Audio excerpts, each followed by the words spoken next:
નમસ્તે મિત્રો, ધર્મ મનીષ પંડ્યા ઓફિશિયલ ચેનલ પર હું મનીષ પંડ્યા આપ સૌનું સ્વાગત કરું છું. મિત્રો, ભાદરવા વદ 11ને ઇન્દિરા એકાદશી, ઇન્દ્ર એકાદશી અને શ્રાદ્ધ એકાદશી એવા નામે ઓળખવામાં આવે છે.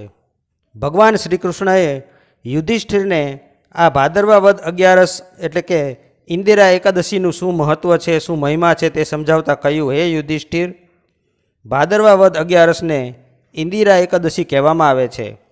આ એકાદશીનું વ્રત કરવાથી અધોગતિ પામેલા પિતૃઓની સદગતિ થાય છે. ઇન્દિરા એકાદશીની કથા આ પ્રમાણે છે. સતયુગમાં દુશ્મનોનો શત્રુ ઇન્દ્રસેન નામનો રાજા મહિષ્મતી નામના નગરમાં રાજ્ય કરતો હતો. તેના રાજ્યમાં સુખ, શાંતિ, સમૃદ્ધિ અને વૈભવનો પાર નહોતો. પ્રજા પણ રાજાની જેમ સુખી અને સમૃદ્ધ હતી. આમ રાજા અને પ્રજા સુખ ચેનમાં દિવસો પસાર કરતા હતા. એક દિવસ રાજાના દરબારમાં મહર્ષિ નારદ આવી ચડ્યા. મુનિને જોતા જ રાજા એકદમ હર્ષિત થઈ ગયો. રાજાના આનંદનો પાર ન રહ્યો.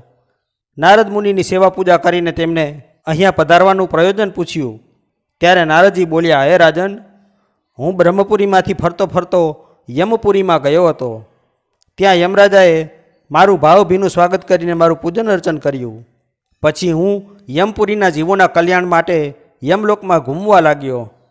ફરતા ફરતા મેં તારા પિતાજીને યમપુરીમાં દુઃખી અને યાતના ભોગવતા જોયા. તેમણે પણ મને જોયો. મને જોતાં જ તારા પિતાજીએ મારી સાથે સંદેશો કહેવડાવ્યો છે કે હે મુનિવર, તમે મહિષ્મતી નગરમાં જજો અને ત્યાં મારો પુત્ર ઇન્દ્રસેન રાજા છે, એને મારા દુઃખ નિવારણ માટે જઈને કહેજો કે તે ભાદરવા વદ 11 એટલે કે ઇન્દિરા એકાદશીનું વ્રત કરે અને એનું પુણ્ય મને અર્પણ કરે, તો જ મારો યમલોકમાંથી છુટકારો થાય એમ છે. માટે હે રાજન, તમે તમારા પિતાજીને યમલોકના દુઃખોમાંથી છોડાવવા ઇન્દિરા એકાદશીનું વ્રત વિધિ પ્રમાણે કરો અને તમારા પિતાજીને યમલોકમાંથી મુક્તિ અપાવજો. દરેક પુત્રની એ ફરજ છે કે તેના પિતાને મુક્તિ અને મોક્ષ અપાવવા માટે ગમે તે કાર્ય, તપ વગેરે કરવા. રાજાએ વ્રતની વિધિ નારદજીને પૂછી. જવાબમાં નારદજીએ આ વ્રતનો મહિમા વિધિ સહિત કહી સંભળાવ્યો. હે રાજન, ભાદરવા વદ દસમના દિવસે શ્રદ્ધાપૂર્વક સ્નાન કરીને બપોરે ફરીથી નદીમાં સ્નાન કરવા જવું.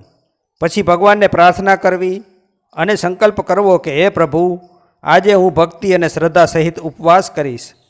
પછી મધ્યાહન સમયે શાલિગ્રામની મૂર્તિ સમક્ષ શ્રાદ્ધ કરી બ્રાહ્મણ જમાડવા અને તેમને યથાશક્તિ દાન દક્ષિણા આપવી. પછી બાકી વધેલું ભોજન માત્ર ગાયને ખવડાવી દેવું અને ધૂપ દીપ સળગાવી ભગવાન નારાયણનું પૂજન કરવું. આખી રાત જાગરણ કરવું. બને તો ફરીવાર બ્રાહ્મણ જમાડવા. ત્યાર પછી કુટુંબ સહિત મૌન રહી તમારે ભોજન જમવું. આમ વિધિ બતાવી નારદજી તો અંતર ધ્યાન થઈ ગયા. રાજાએ વિધિપૂર્વક એકાદશીનું વ્રત કર્યું.